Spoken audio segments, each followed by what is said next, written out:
Umiinit na naman ang usap-usapan sa showbiz matapos kumalat ang balitang may bagong proyektong inihahanda ang ABS-CBN para kina Kim Chiu at Paolo Avellino. Ayon sa ilang insider sources, kasalukuyan na umanong pinaplansya ang detalye ng proyekto na posibleng magpapakita muli ng kanilang tambalan na patok sa masa. Matatanda ang lalong lumakas ang tambalan ng dalawa matapos ang kanilang matagumpay na serye na linlang kung saan nakita ng publiko ang kakaibang chemistry nila sa drama at romance. Dahil dito, mas malalaking proyekto ang kanilang pagsasama. Ayon sa mga ulat, pinag-iisipan kung teleserye o pelikula ang susunod nilang gagawin.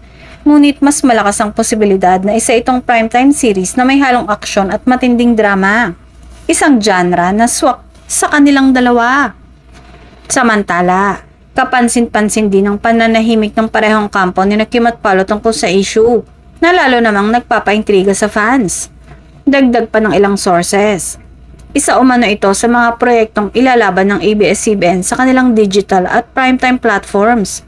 Kaya't inaasahang mataas ang production value at kalidad ng kwento. Kung matutuloy, posibleng ito ang maging isa sa pinakamalaking proyekto ng network ngayong taon.